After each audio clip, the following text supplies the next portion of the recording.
Hello नमस्कार दोस्तों। Welcome to Aravali geo academy. आज हम ओशनोग्राफी ये क्लाइमेटोलॉजी का जो नेक्स्ट पार्ट है वो डिस्कस करेंगे। पहले भी हम बहुत सारा पार्ट डिस्कस कर चुके हैं। अब हम एटमॉस्फेयर का स्ट्रक्चर वगैरह ये सब देखेंगे। ठीक है। सो पहले हम वर्टिकल स्ट्रक्चर ऑफ एटमॉस्फेयर समझेंगे, फिर एटमॉस्फेयर के लेयर्स वगैरह देखेंगे।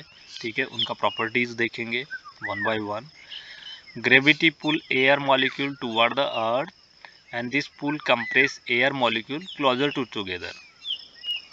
अब इसका मीनिंग क्या है? देखो, अपना जो अपना एटमॉस्फेयर एग्जिस्ट कर रहा है वो ग्रेविटी की वजह से है।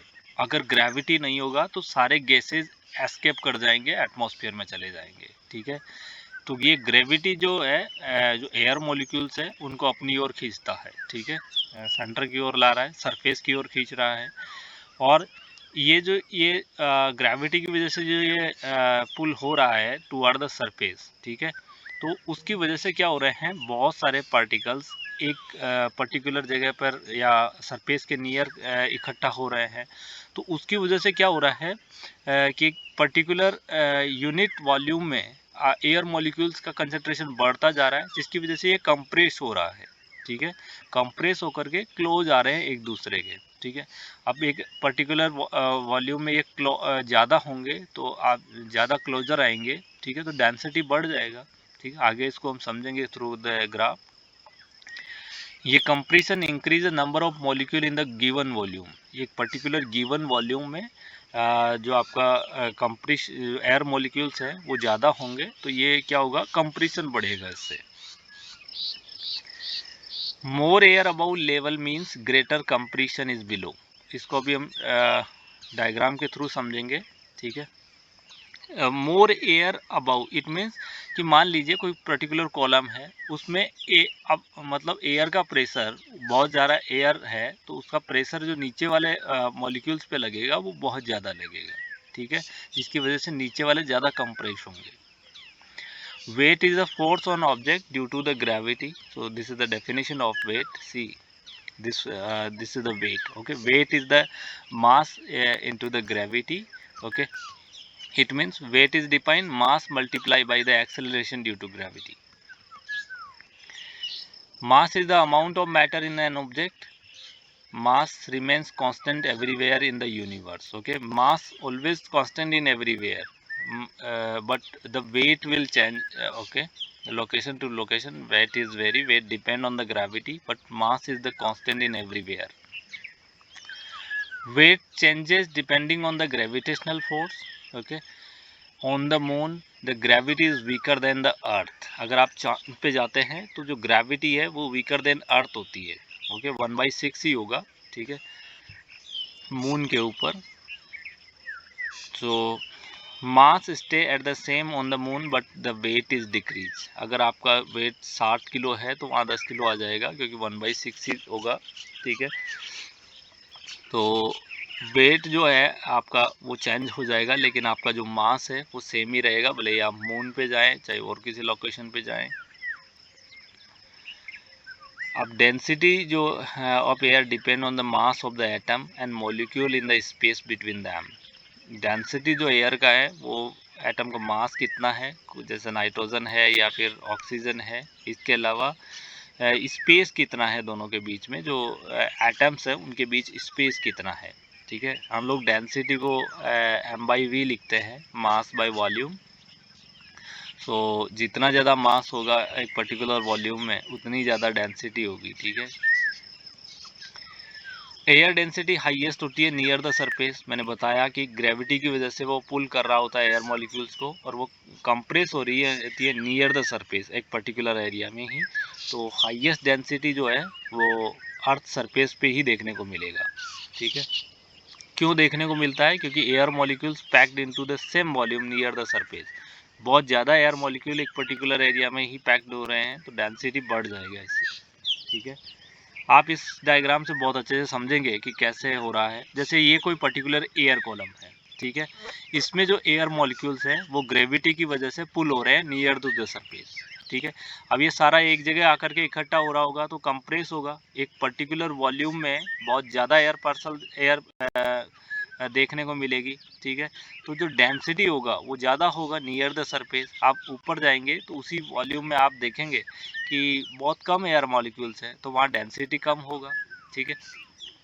तो पहली चीज़ आपको याद रखना है कि ये जो एक एयर कॉलम है, जैसे इसका जो डायमीटर ध्यान रखना है कि डायमेंशन ध्यान रखनी है कि 1 इंच और ये 1 इंच, मतलब इसका जो एरिया होगा 1 स्क्वायर इंच होगा।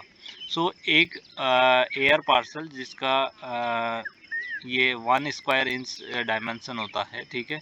तो उसका लगने वाला जो प्रेशर होगा, ठीक है, उस पर लगने वाला जो प्रेशर होगा वो 14.7 पाउंड होता है। ये आपको फैक्चुअल पॉइंट है, एग्जाम में पूछ चुका है, ये याद रखना है कि एक स्क्वायर इंच एयर पार्सल वाले एयर कॉलम का जो प्रेशर होगा वो कितना लगेगा, ठीक है। तो ये 14.7 पाउंड रहता है। अब आप इस ग्राफ पे फोकस करेंगे, इसको बहुत अच्छे से समझना है, ठीक है। यहाँ पर आपका एल्टीट्यूड दिया हुआ है, हाइट के साथ में हम रिलेशन देखेंगे किसका, एयर प्रेशर और डेंसिटी का, ठीक है।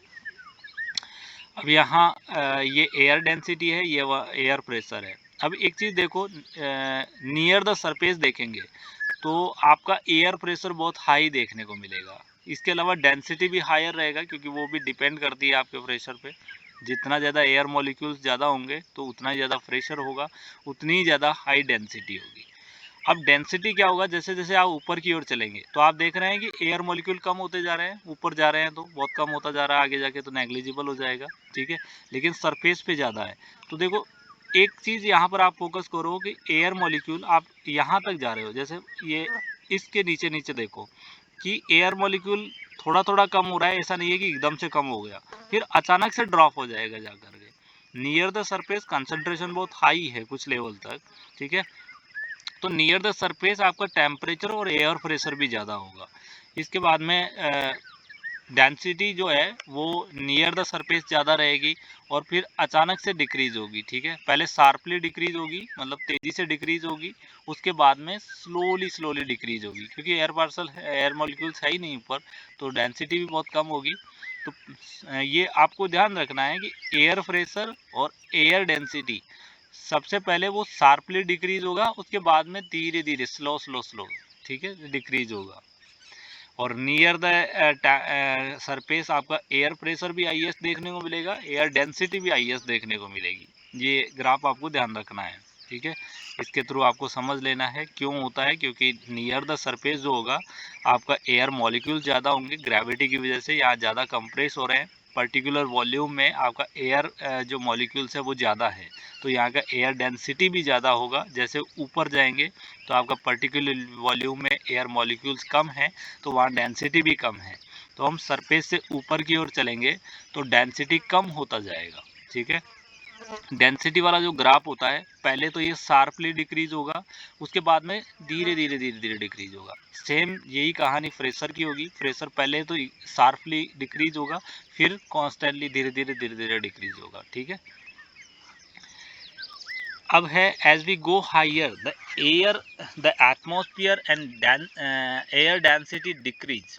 जो हम ऊपर की ओर जैसे जैसे पहुंच रहे हैं तो एयर डेंसिटी डिक्रीज हो रहा होता है, साथ में एयर प्रेशर भी डिक्रीज हो रहा होता है, वैसे ही जैसे डेंसिटी डिक्रीज हो रहा है, ठीक है। पहले तो ये क्विकली डिक्रीज होगी, उसके बाद में स्लोली डिक्रीज होगा। इसके बाद में near the surface air compress due to the gravity. अगर नियर द सरफेस हमने डायग्राम में भी देखा कि ड्यू टू द ग्रेविटी जो एयर मॉलिक्यूल्स है वो बहुत कंप्रेस हो रहे होते हैं, ठीक है। और जो ये जो प्रेशर होता है वो फोर्स बाय एरिया होता है। एक पर्टिकुलर एरिया पे कितना फोर्स लग रहा है उसको हम प्रेशर बोलते हैं। The column of air 1 square inch wide from the sea level to the top of the atmosphere weight is about 14.7 pound, ठीक है। सो ये हमने देखा था कि वो जो एक एयर कॉलम था 1 स्क्वायर इंच वाइड था, उसका वेट जो था वो 14.7 पाउंड था, ठीक है। ये जो वेट है ये उसका प्रेशर है, ठीक है, 14.7 पाउंड्स।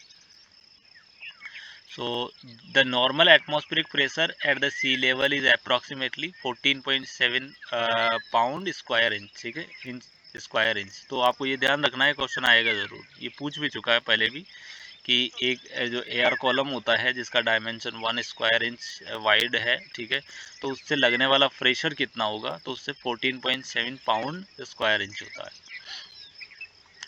फिर है if more air molecule are packed in the volume the air become the denser. अगर एक पर्टिकुलर वॉल्यूम में बहुत ज़्यादा एयर मॉलिक्यूल्स पैक्ड होंगे तो वो क्या होगी, वहाँ की एयर बहुत ज़्यादा डेंस होगी। Air pressure can express in different units में देख सकते हैं हम लोग एयर प्रेशर को, ठीक है। जैसे जो स्टैंडर्ड ज़्यादातर यूज़ करते हैं वो हम मिली बार यूज़ करते हैं। तो अगर सी सरफेस पे देखें, सी लेवल पे कि एयर प्रेशर कितना होता है, तो वो 1013.25 मिली बार होता है। इसी मिली बार को हेक्टा पास्कल में सेम वैल्यू होती है, 1013.25 हेक्टा पास्कल। और अगर हम इंच मर्क्यूरिक बैरोमीटर में देखें इसको, तो 29.92 होती है। तो आपको तीनों याद रखने हैं क्योंकि तीनों ही पूछा जा चुका है एग्जाम में, ठीक है। आपको हेक्टा पास्कल भी पूछ सकता है, मिलीबार भी पूछ सकता है कि कितना इससे इक्वल होता है। आपको ये भी पूछ सकता है कि बताओ सी सरफेस पे मर्क्यूरिक बैरोमीटर में ये जो प्रेशर होगा वो कितना होगा, ठीक है। तो 29.92, ठीक है, या हेक्टा पास्कल में पूछ ले या मिलीबार में पूछ ले। तो ये ध्यान रखना, ये क्वेश्चन पूछा जा चुका है पहले भी। इसके बाद में billion of air molecule constantly push on the human body from the all direction. देखो हमारे ऊपर भी बहुत सारा प्रेशर लग रहा होता है, चारों ओर से क्या होता है, एयर मॉलिक्यूल्स अपने को एक्चुअली पुश कर रहे होते हैं। लेकिन अपने बॉडी में भी क्या होता है, अपोजिट फोर्स लग रहा होता है, इनके लिए इक्वल होता है वो, इसलिए अपने को जो एयर प्रेशर है वो फील नहीं होता है। We are not crash because molecule inside our body push outward with the equal force. though we don't feel the pressure, we can sense rapid change in it, okay। इसलिए हमें, क्योंकि equal force outward लगता है तो अपने को ये feel नहीं होता है और इसलिए अपने को रैपिड चेंज नहीं आता है अपने अंदर। अब जब हम माउंटेन्स को क्लाइम कर रहे होते हैं, चढ़ रहे होते हैं, तो आपने सुना होगा कि कानों में एक अलग से सीटी सा बजना लग जाता है, पॉप होने लग जाता है, ठीक है। तो वो ऐसा क्यों होता है, क्योंकि एयर प्रेशर वहाँ चेंज हो रहा है। This happen because air pressure outside the ear drum decrease. क्योंकि हम ऊपर की ओर जा रहे हैं, हाइट से, सरफेस से ऊपर की ओर चल रहे हैं, तो क्या होगा, आपका एयर प्रेशर डिक्रीज हो रहा होता है। तो एयर ड्रम के जो आउटसाइड आपके ईयर ड्रम है कानों में, तो उसके बाहर क्या होता है, प्रेशर डिक्रीज होता है, जिसकी वजह से ये पॉपअप सुनाई देगा आपको। ये पॉप जो सीटी वाली जो ध्वनि है वो सुनाई देगी। अब ये फैक्चुअल पॉइंट है, ये ध्यान रखना है कि टोटल वेट जो एटमॉस्फेयर का है, ठीक है, वो कितना होता है, 5.08 मल्टीप्लाई एक्चुअली इंटू 10⁻18 kg, या फिर ये 5600 ट्रिलियन टन होता है। ये डायरेक्ट पूछा भी जा चुका है पहले कभी, और मैंने टेस्ट सीरीज में भी डाल दिया है। तो ये आपको याद रखना है कि अर्थ का जो एटमॉस्फेयर का वेट है वो कितना है, ठीक है, 56 ट्रिलियन टन या 5.08 into the 10⁻18 kg, okay। Air weight exert a force on the surface known as the atmospheric or air pressure। जो एयर की वेट की वजह से जो फोर्स लग रहा है अर्थ के सरफेस पे, तो वो क्या कहलाता है, एयर प्रेशर कहलाता है, ठीक है। Atmospheric pressure is the force per unit area exerted by the air volume molecules। Atmospheric pressure decrease होता है एल्टीट्यूड के साथ, ये हमने ग्राफ से भी देख लिया है। डेंसिटी भी डिक्रीज होती है एल्टीट्यूड, जैसे जैसे एल्टीट्यूड बढ़ेगा वैसे वैसे डेंसिटी और एयर प्रेशर दोनों डिक्रीज होते जाएंगे। पहले जो होगा आपका एयर प्रेशर वो रैपिडली डिक्रीज देखने को मिलता था, और उसके बाद में ये स्लोअर मतलब डिक्रीज होता है हायर एल्टीट्यूड पे। लोअर एल्टीट्यूड पे रैपिडली चेंज देखने को मिलेगा, फिर स्लोअर देखने को मिलेगा आपको change. At sea level, atmospheric pressure is typically around the 1000 millibar, or we already know the correct value is the 1013.25 millibar, okay, at pressure at the sea level.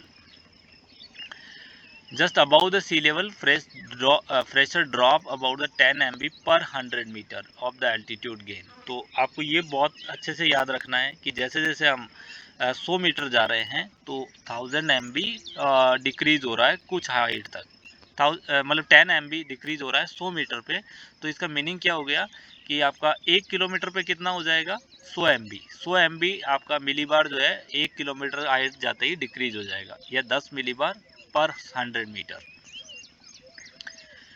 फिर क्या हो रहा है कि दिस इक्वल रफली ए 1 इंच मर्क्यूरिक ड्रॉप पर 1000 feet increase in the height. तो ये आपको मर्क्यूरिक बैरोमीटर में भी याद रखना है कि कितना डिक्रीज होगा, 1 इंच डिक्रीज हो जाएगा ये जो मर्क्यूरिक बैरोमीटर होता है, अगर उसमें हम लोग 1000 फीट ऊपर की ओर चलेंगे। ठीक है,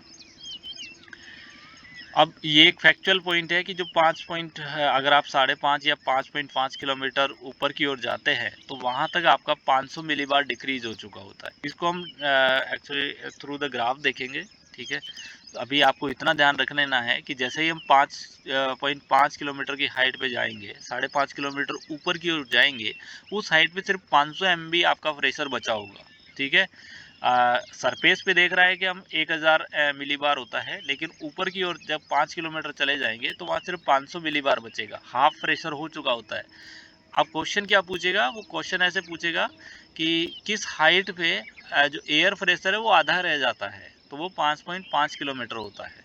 ठीक है, half of the air atmospheric pressure molecule lie below the 5.5 kilometre, या फिर आपसे वो ये पूछ लेगा कि 5.5 किलोमीटर के अबाउ जो है वो एयर प्रेशर कितना रह जाता है। ठीक है, तो वो 50%, या बिलो कितना रह जाता है वो भी 50%। ठीक है, या फिर कितना एयर प्रेशर होता है 5.5 किलोमीटर पे, तो 500 मिलीबार।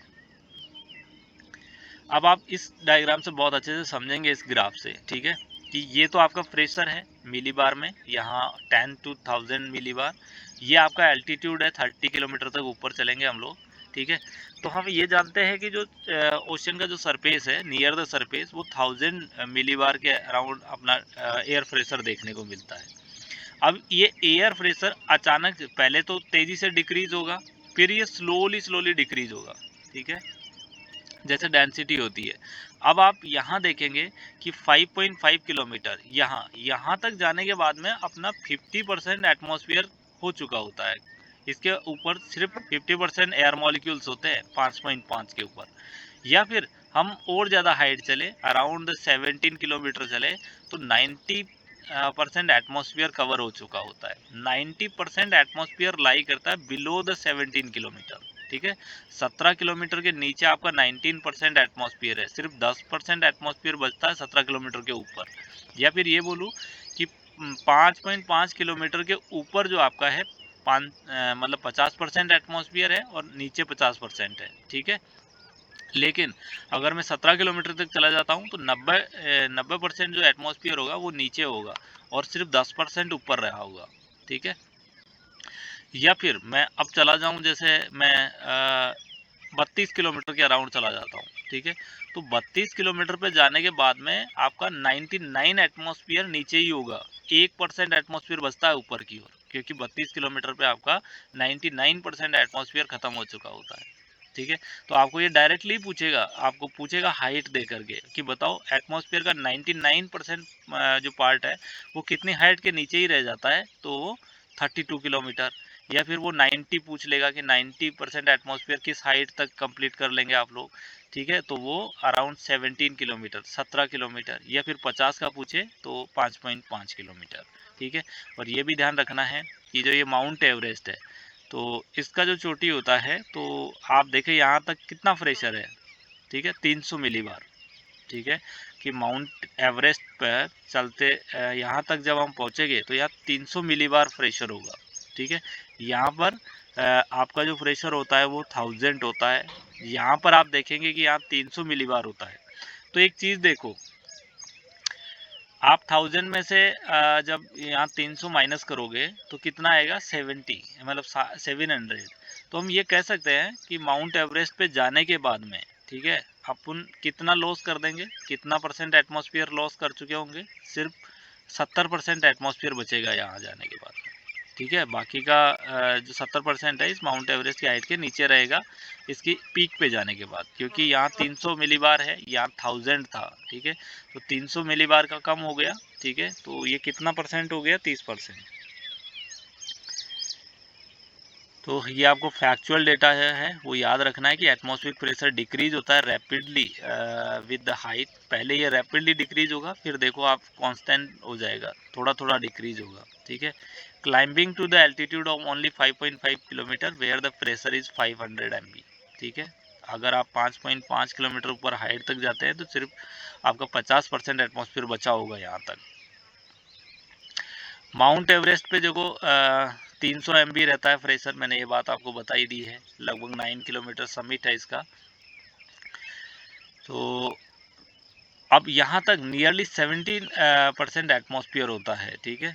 माउंट एवरेस्ट के अबाउ में 17% एटमॉस्फेयर होता है, और क्योंकि 300 मिलीबार तक होता है तो अबाउ में 70% रह जाएगा और बिलो में 300 मिलीबार, मतलब 30% नीचे होगा और अबाउ जो रह जाएगा 70% एटमॉस्फेयर होगा। अगर 50 किलोमीटर पर चले जाएंगे तो एयर जो प्रेशर होगा वो सिर्फ 1 मिलीबार बचेगा, 1% एटमॉस्फेयर होगा वहाँ तक जाने के बाद में। फिर 99 जो % एटमॉस्फेयर है आपका वो बिलो 50 किलोमीटर होता है, ठीक है। Atmosphere become progressively thinner with the height, जैसे जैसे ऊपर की ओर जाएंगे तो एटमॉस्फेयर थिन होता जाएगा। जो डेंस एटमॉस्फेयर है वो नियर द सरफेस देखने को मिलेगा, और हाइट पे चले जाएंगे तो आपका एयर प्रेशर कम होता चला जाएगा। So thank you all about this video. We will discuss the vertical structure of atmosphere in the upcoming videos. Okay, so thank you.